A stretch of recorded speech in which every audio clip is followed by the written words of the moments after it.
Whoa, whoa, whoa, whoa, whoa. Rock SG, new Osu drama never before seen or heard of? True? Wait, this Osu player deserves a badge? Wait. What the f? Wait, is this tournament drama? Hold up. Stop the music. It's time. Of Osu since the game's inception. Legendary moments and players have been made due to these tournaments. Yep, tournaments. It would not be the same game without this rich history. That's true. While these moments have been taking up all the attention, behind the scenes, the people running the show have become more and more corrupted. Huh? With an onslaught of controversies, biases, double standards, and overall lack of communication. This video is going over what has gone wrong with the Osu tournament scene. And before I continue, don't go out of the way to hate any of the players or entities mentioned in the Wrong! video. Hate them! This is all just to raise Send them awareness threat. of a Don't big do that. issue in the competitive Osu scene. The most recent and most important event that I want to talk about is the My Angel Kita Gacha Cup win. Wait, isn't that from that To summarize Bochi this anime? whole situation pretty quickly, basically one player, My Angel Kita, played in a badged draft style tournament. They won with their team, however Kita, and only Kita, didn't receive a badge. Huh? What was the tournament committee's reasoning for this? Well, not having reasonably participated in the tournament. Oh man, do I have a lot to say about that. What does that even For mean? starters, what do they even mean by reasonably participating? Well, it's never actually been specified anywhere when a player is being actively considered for badging or not. The rule is just up in the air for the committee to decide behind closed doors whenever they want. Well, let's break down Wait, Kita's what the fuck? Players who play qualifiers but afterwards don't end up participating in the remainder of the tournament should not be awarded with any prizes should their team end up winning the tournament due to lack of participation? I mean, I can understand the reasoning behind it, to be honest. Like, what if there's these two like juicer players and they're like, okay, pay us like $20 and we'll add you to the team. All right, you'll be on our team. You don't even have to do anything. We'll get you a badge. That'd be kind of fucked up, you know what I'm saying?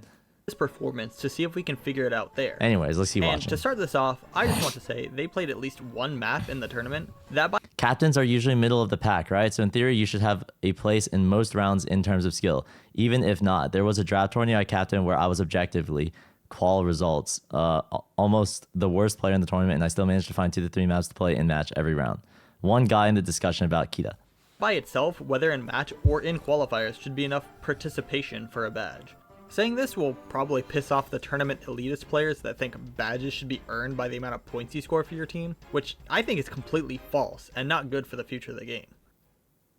Back to Gacha Cup, where Kita not only played through a qualifiers map pool of 11 maps to get to the top 64 of over 100 players, they also played 3 maps in matches against the other teams, playing in both the finals and the grand finals pools.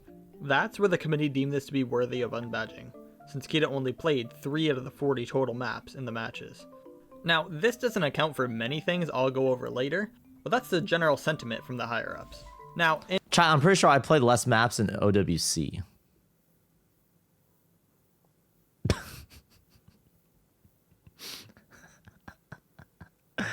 I don't know if there's like an exact count, but I'm pretty sure I didn't even play 3 maps in OWC. I played 5? Never mind, unbadge this bitch. in my opinion, even though the Listen, I put in the work. I played 2 more maps than that shouldn't Kita. disqualify them from a badge. Take a look at these local scores from Kita. Though this score that they set in match wasn't their best, doesn't mean that they weren't able to. And I mean, geez, I wish my teammates would play through the map pool in half the tournaments I played. And while, True. yes, Kita did only play a few maps in the tournament, this kind of performance has never disqualified anyone from a badge or trophy outside of Osu as well. Even in sports practices that existed long before gaming, any player who participates in match or is a reserve player is deserving of the win with their team, not just the player who scores the most points or participates in the most games. That's true. And if you wanted examples that this hasn't happened before, there are other even more egregious performances that the players rightfully received a badge, though had low map participation in actual matches. For example, in Osu World Cup, where over 2021, 2023, and 2024, badge teams had players that played 6 out of 79 maps, 4 out of 63 maps, and 2 out of 64 maps respectively. These players earned their badges fair and square, actively playing with their teams in both team qualifiers and in the matches, having to earn their place on the roster. These players put years of work getting to this skill level, and already playing against the best of the best in their countries just to be on the team. Of course they shouldn't be unbadged. But I'm sorry, there's no way that these even more extreme examples from the most famous Osu tournament can just go under the radar, as they say. Let's also look at some reasons why having a low match play count can and will happen in many tournaments. Skill issues. While strategy and teamwork isn't overall too relevant when it comes to rhythm game tournaments, players can still contribute to the outcome of a match without scoring points. In Kita's case, it was practicing some more gimmicky maps that their team was worse at in the hopes of scoring a couple points. Though in other cases, it could be a very strong low AR hidden player who is chosen just for that skill. This basically forces the opposing team to waste their ban on Hidden 2 or similar maps. That's true. Which, in turn, would cause that player to lose out on maps played. Though this provides value to their team, allowing them more freedom of choice and locking the opposing team into fewer picks, all without scoring a single point in most cases. Players like these have a low play count in matches many times, yet never once had a badge revoked due to not reasonably participating, even if they flop on their own map pick. And this whole drama explained here has been because of a lack of communication and ambiguity in the rules, which has been a recurring issue for a while. The tournament committee's current communication channel is through email, and while it's possible to talk to some members individually, for larger problems such as Kita's case, email is pretty much the only way to appeal to the entire group and get an answer. This, paired with the fact they don't answer or check the email for extended periods of time, causes frustration and makes the player base feel alienated from this group. The host of Gacha Cup even reached out to the group for an appeal, and was basically left with this unprofessional response of, "That's our decision and that's final." So basically, how's no that one in unprofessional? Gacha Cup even had an issue with it in the Unfortunately, first place. the decision Just is one final. Like, tournament bro, committee member what saw else the do you whole want him play to count say? and decided that Kita was undeserving of the fuck? badge.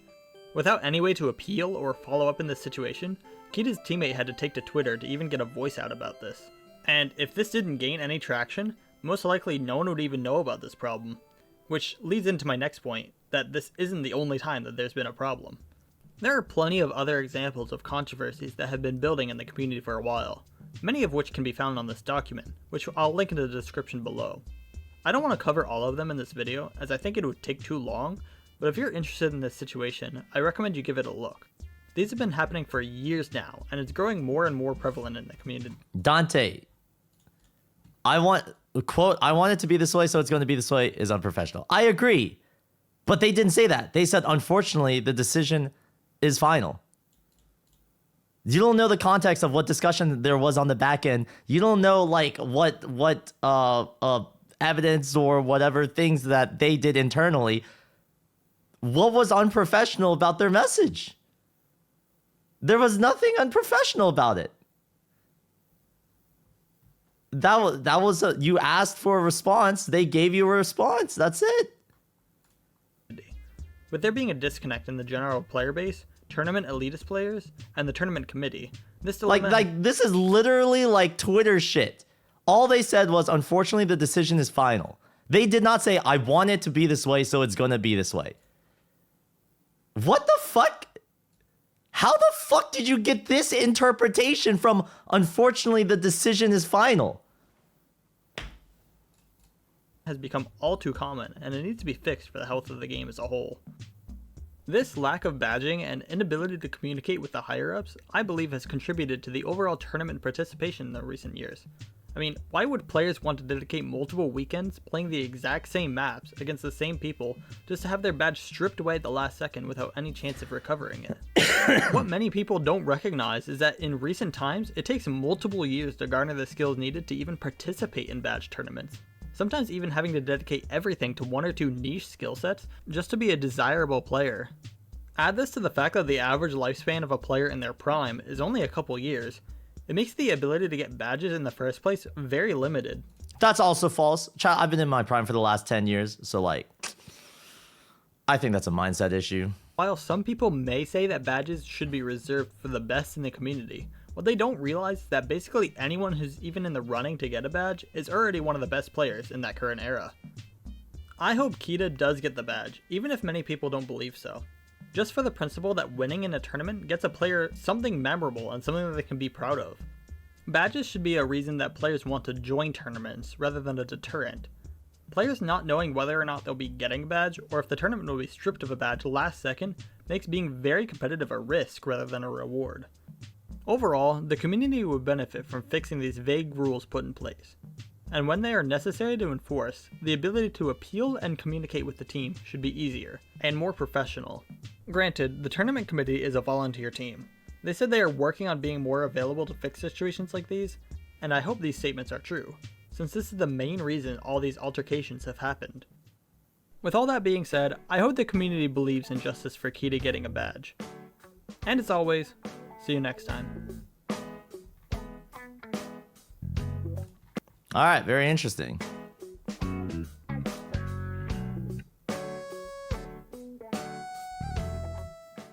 Okay, so we saw one side of the coin. This guy is obviously in favor of this player getting a badge. Let's see the other side of the coin. What responses has there been from the tournament committee? Look at the description. Has a doc. Original tweet. Doc of other situations. It's from Gamer. Hi, it's me again. So one of my teammates, my angel Kita, haven't gotten his badge for winning a tournament. I posted not that long ago. Gotcha Cup, because of he not reasonably participated. Totally disagree with that, and I think it's Kita's fault. And I don't think it's Kita's fault to be not skilled. 1 out of 3. Let's see. Albion the Great. Contrary to what Stage just said, it is not a mistake. Players are expected to have reasonably participated in a given tournament in order to qualify for any prizes it may award. Due to unreasonably low participation from my angel Kita in the tournament, playing a mere 3 maps out of 44 their team played, they will not be awarded a badge.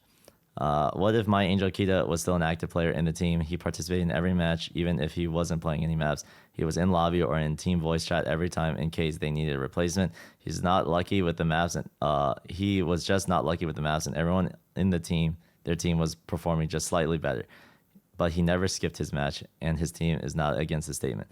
Would that count in that case, or is unarguable? Unfortunately, the decision is final. On the related pick, you can see 11D Van 00 Leah, the host of the tournament, and Albion the Great, GMT, and a famous referee, where Albion the Great explains why Kita was unbadged according to the staff's decision.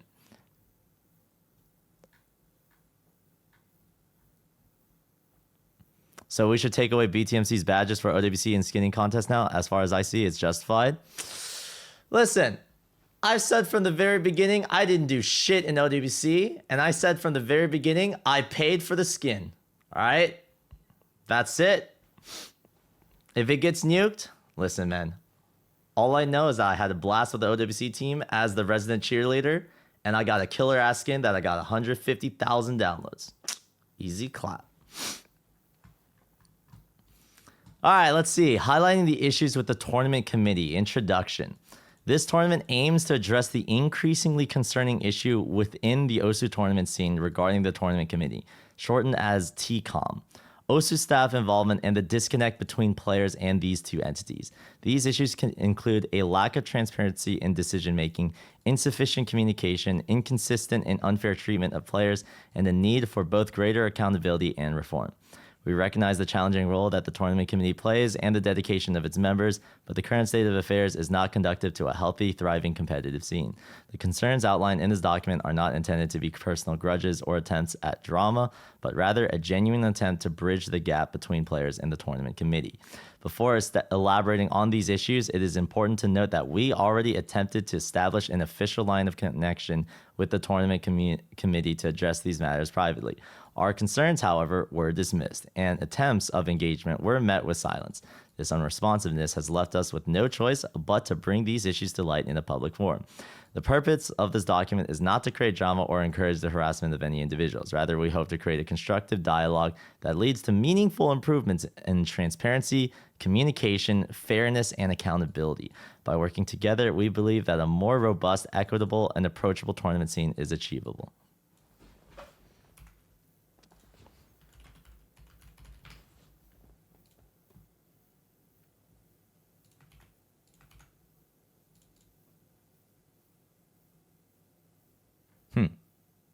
All right, it's probably legit. Chat, listen, this is the type of this is the type of wording that I would see in a corporate, the type of shit where you let me follow up with you next week. I feel that my expectations were met, but how can we exceed them? Never mind. No. This document is a group effort between members who have been around the tournament scene for a long time. I was in charge of writing and structuring the document, but many of the ideas presented are not solely mine. Since some of these contributors are highly regarded and recognized in the community and are unsure of the precedent this document could set, they have all decided to remain anonymous except for me. We encourage all readers to consider this document in its entirety and approach the issues raised with an open mind and a commitment to positive change. With that being said, here's the table of contents for this document. The Nash Cup 2 incident. Communication and transparency issues. Unfair treatment and lack of due process. STEWS. SCT2. Hypocrisy and general toxicity. My unfiltered plea. Oh, damn, this is 22 pages. Yo! All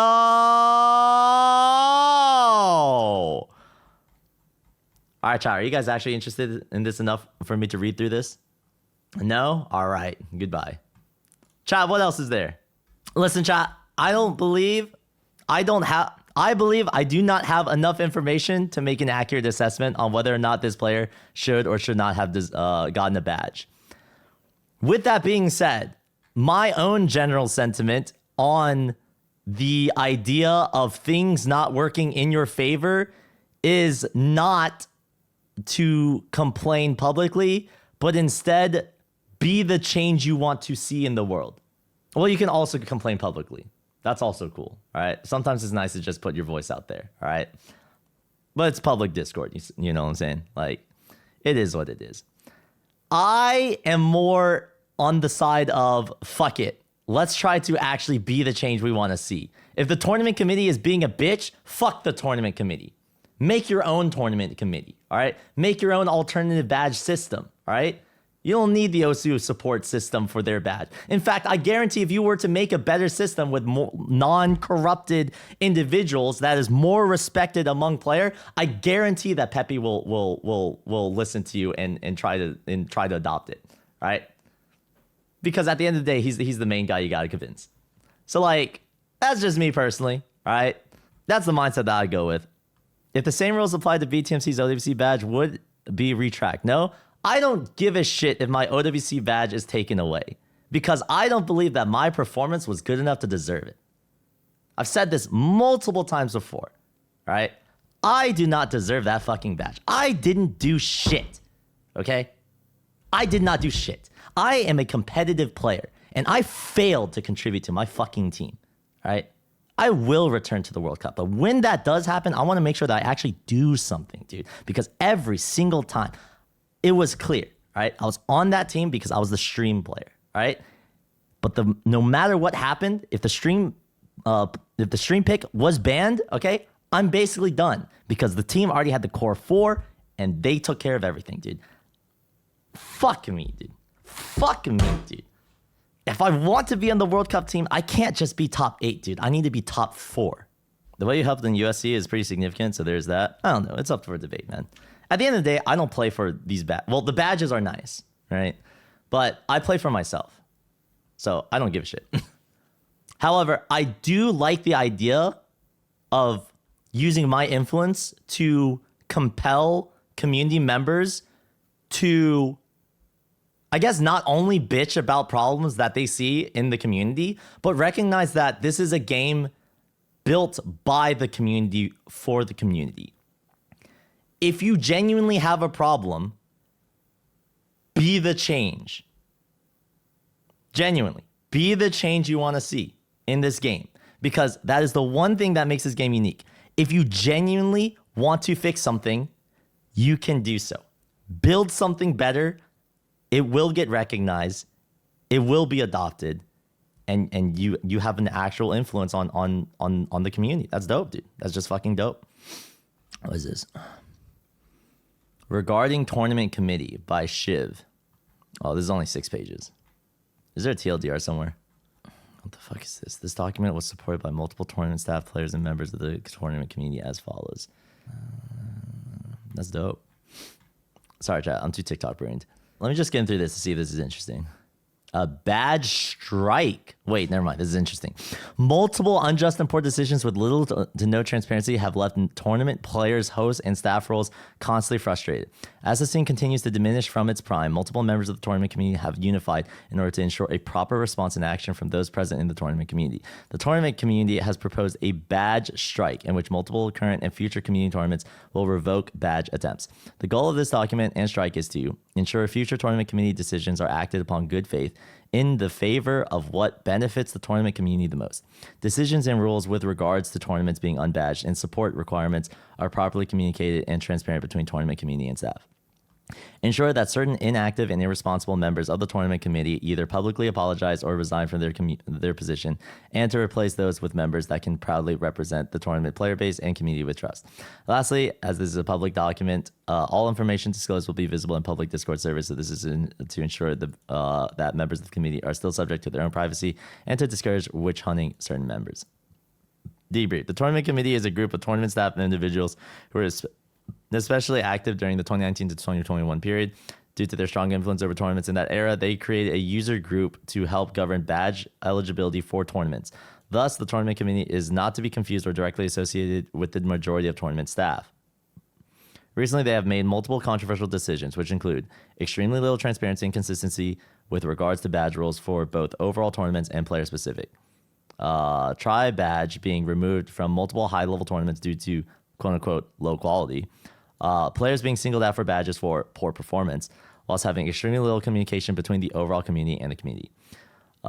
Inconsistency in handling tournaments hosted by tournament committee members, utilizing multiple loopholes, creating convenient requirements while disrespecting the majority of the tournament player base and staff. These must be references. Oh, shit. This explains the tournament committee. Corsair's 2024 losing badge due to lack of competition. The perennial losing its tri-badge status due to a DMCA'd song. My Angel Kita not receiving a badge due to not being reasonably participated. And this is a footnote in the beginning of the perennial, which had multiple rules changed to retain a badge. Making decisions due to majority vote, then letting members of TC abstain at will. Multiple members excuse themselves from pivotal decisions by saying, I was not part of the process, which in turn shifts blame to other members of the committee rather than acting as a unified group.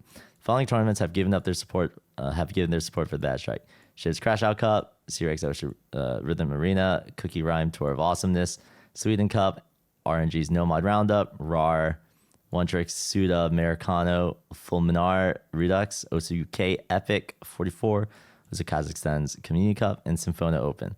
Future tournaments unannounced will also be participating in the badge strike, with the forum post having the statement, this tournament supports the badge strike. For the badge strike to end, there are these requirements: stronger transparency and community involvement over the tournament badge decision-making process.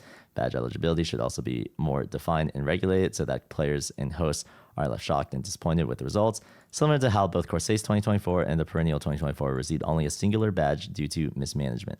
One previous proposition by Stage included creating a checklist with the minimum quality standards that can help standardize the badging process, which would be a full step in the right direction.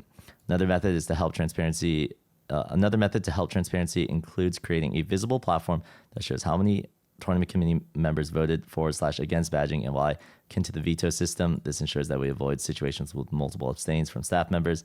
A proper, more accessible space dedicated to getting questions and concerns answered rather than solely the OSU Dev Tournaments channel or sending an email to support the void.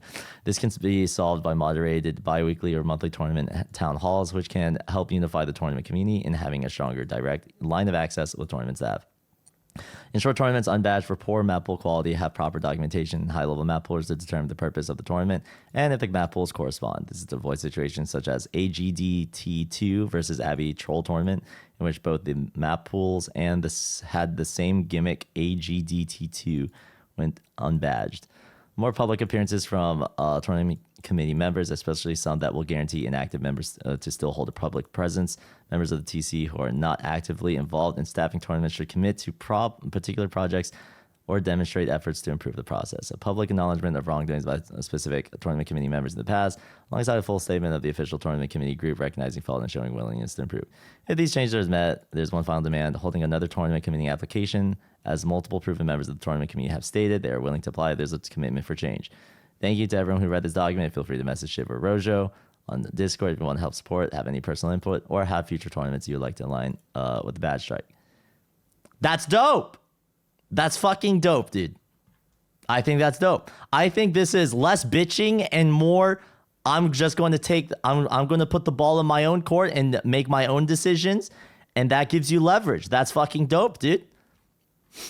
For people who are frustrated with what the tournament committee is doing, I'd say if you're a tournament organizer, join the badge strike. If you're a tournament player, participate in these tournaments that are unbadged. Not because you care about the fucking badge, but because you stand for these values. That's dope. That is that is people making a change. I love this. This is dope. All right. With that being said, this is another piece of like I like to be conscious of where my bias is. Okay. This document along with the video that I just watched are both against the tournament committee. What has the tournament committee said outside of just this one screenshot that was posted by Gamer? Does anyone know? Now's a good time to look at my ping in the content server. Oh shit, read TCOM document for later since you said I'll look at it later. New TCOM document which includes signatories and a badge strike, stage essay and OSU tournament hub. Oh shit, wait, I need to join this Discord. Let's see. So this is a message from Stage. I'm assuming that Stage is part of the OSU tournament committee. Is that correct? Yes? Okay, interesting. Let's take a look. Stage is part of TCOM? All right, dope. What's the context here? Oh, they're talking about the badge strike. I definitely understand why this doc exists, and I know the community just wants to see improvements. We have a massive backlog of stuff we want to actually do, but it takes a long time to implement changes to the entire game. We are already putting a lot of hours just maintaining things as they are. Like, it feels really dejecting to basically everyone in the group to be volunteering hundreds to thousands of total hours to maintaining the tracker, writing votes, emails, reading, and deciding on reports, which we get enough of to keep us very busy, improving the wiki, etc. Properly reviewing one tournament takes a good amount of time. If there are issues, then we have to communicate with the host. If there are major issues or reports, we have to investigate and possibly write another vote on whether to deny the badge. We all have jobs, we all have lives. We don't get so much as supporter for this work, yet we pour hundreds of hours while being basically despised by everyone. We know communication can be better, but there are 20-somethings volunteering for a video game, not HR professionals. Yes, we can fuck things up sometimes. One part of the problem is that most things require either a small group discussion or a full team discussion. If one person says something is taken as gospel, that's why we don't actually say much outside of the emails. There's often a lot of back and forth between members until we converge on a perspective as a group. So if I say something is okay, 5 others might say it's actually not. Then everyone loses. I don't want this to be seen as my main takeaway, but I feel like if badge denial votes were publicized/anonymized, how would that reduce the outrage that comes after a badge denial? We tell the host everything that goes into their denial. They can share the info if they want. A lot of the stuff we do is between us and one user, not the entire community, for the sake of not putting a host on blast or whatever, /rant. Frankly, the reason why we're not a better tournament committee is because we have no damn time to improve things. We barely have the time to maintain the status quo. If I could be paid a livable salary to develop tournament committee tools and improve things, I would consider quitting my job tomorrow. If there were full-time paid support people whose sole responsibility is to triage incoming emails and reports, I think things would be a lot better. If every tournament committee member had the authority to send official emails, I think things would be a lot faster. If every tournament committee member was trusted and tenured enough to give authoritative answers on most topics without a group discussion, or instead have a very small group discussion, communication would be better. But this is just not realistic because tournament committee is a group of people who all have different opinions, usually very different opinions. I cannot stress how different some of our opinions can be.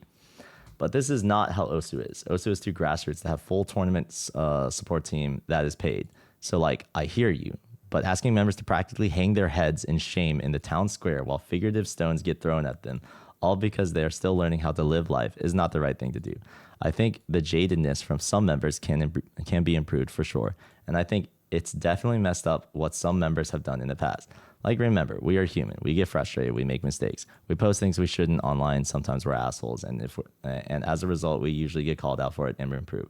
That's just part of being human.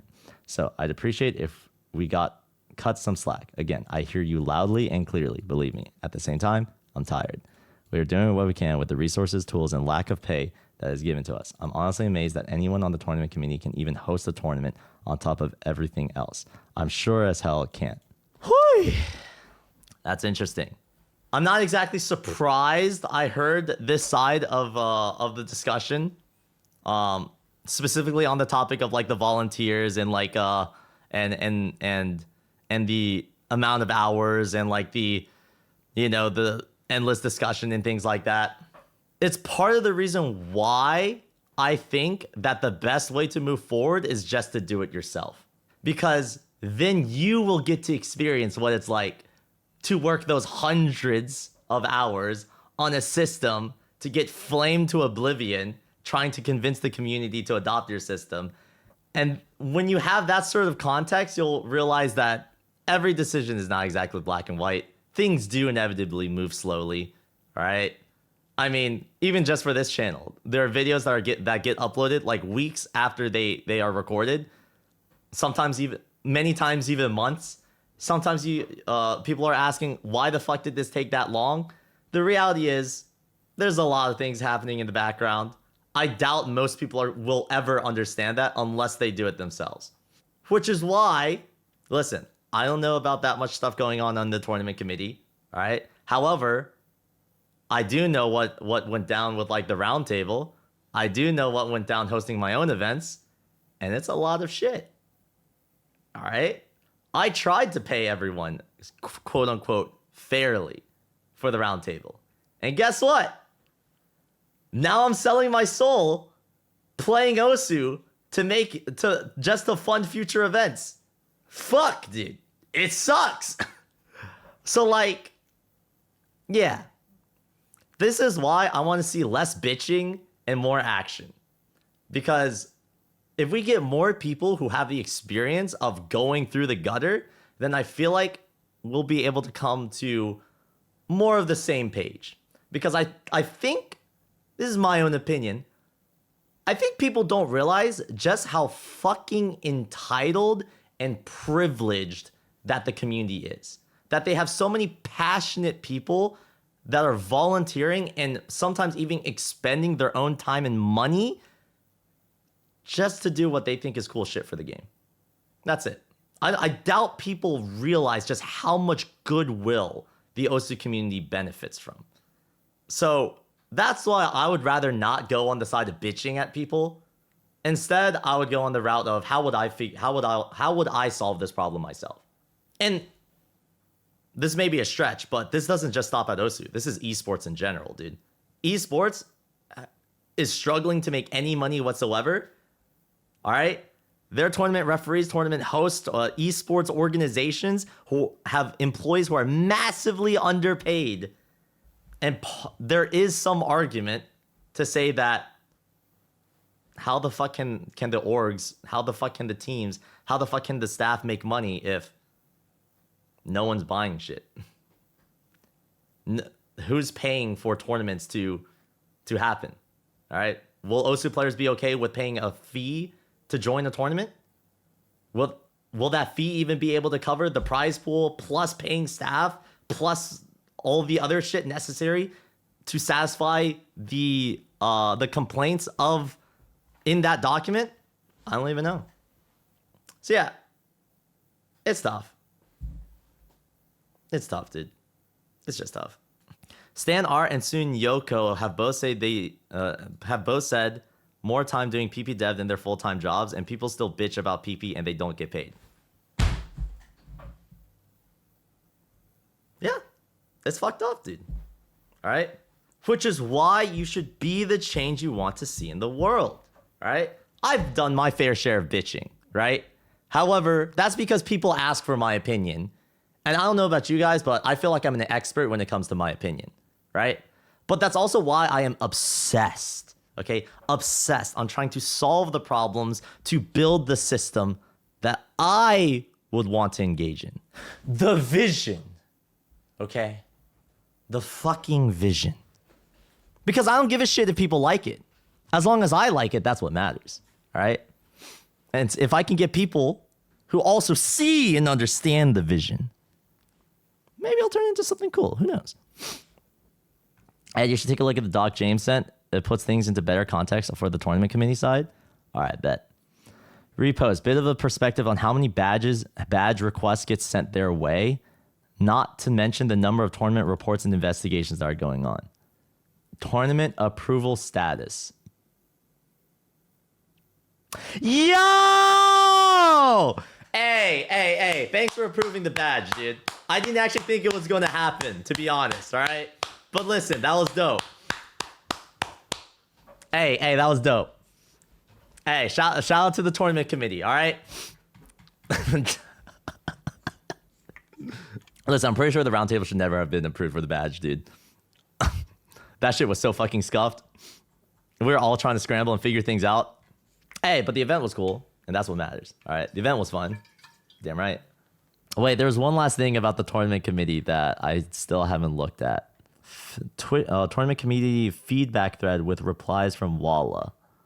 I'm assuming Walla is also on the tournament committee. Hi, tournament committee. The tournament community and myself have prepared a document we hope you can support a proper and professional response to shortly. From Shiv. Oh, this is the strike. I don't know what to call the thread. Good morning, chat. Decisions and rules with regards, blah, blah, blah. The reasons are all communicated to the host, and the tournaments and the badge requirements are all on the wiki in very fine detail. Personally, didn't hear much about it until it was over. Unlike the other tri badge tournaments, it was supposed to get a news post, but it kind of fell through. Players being singled out for badges for poor performance while having little communication between the overall community and the community. From what I know, there's quite a bit of nuance to this topic. The badge denial reason was communicated to the person mentioned, but comparisons to other sort of similar situations make the perception of it fuzzy since a clear line for low participation hasn't been drawn before or even now. This was discussed recently in this channel, and it's largely a matter of opinion, so it likely warrants its own entire discussion. Please make a forum thread. Proper, more accessible space dedicated to getting questions and concerns answered rather than solely the OSA dev. Hashtag tournaments channel or sending an email to OSA support the void. Maybe it's not super clear, although it's mentioned in the wiki that all committee members can see tournaments at ppy.sh emails. It's just that responses and decisions often take the order of days and sometimes weeks. Bumping does help. This can be solved by moderated bi-weekly or monthly tournament town halls, which can help help unify the tournament community in having a stronger direct line of access with tournament staff. Community meetings sounds like a good idea. More public appearances from tournament committee members, especially some that will guarantee inactive members to still hold a public presence. Members of the tournament community who are not actively involved in staffing tournaments should commit to particular projects or demonstrate efforts to improve the process. Most tournament committee members host tournaments? Aren't basically all of them active in the scene?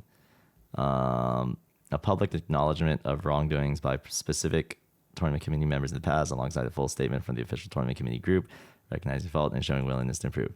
I advise you to reach out to people you're talking about directly. You'll quickly find out that everyone in the community is quite dedicated to the betterment of the community and the tournament scene, despite the frequent antagonistic treatment they get.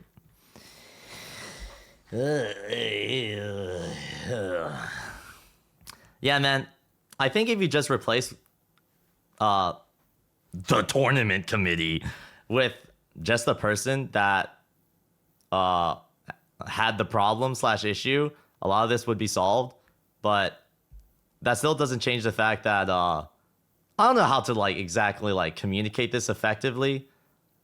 But I don't even run tournaments outside of the roundtable, and I immediately already need to have most of that day-to-day communication with individual people delegated to others because my DMs are already cooked. You know what I'm saying? My DMs are so cooked that I am freaking out because I don't even want to respond to people, because if I respond to people, then they're going to respond back. When I don't want to have this conversation, I want to move on to other things that matter. You know what I'm saying? I can't even imagine the shit that the members on the tournament committee have to go through. Are they actually pressing matters? Not exactly. But what do you expect? As a person who's sending that message, I need clear communication. Why isn't BTMC responding? Guys, the tournament committee isn't responding to me within 24 hours, guys. The tournament committee communication is so shit.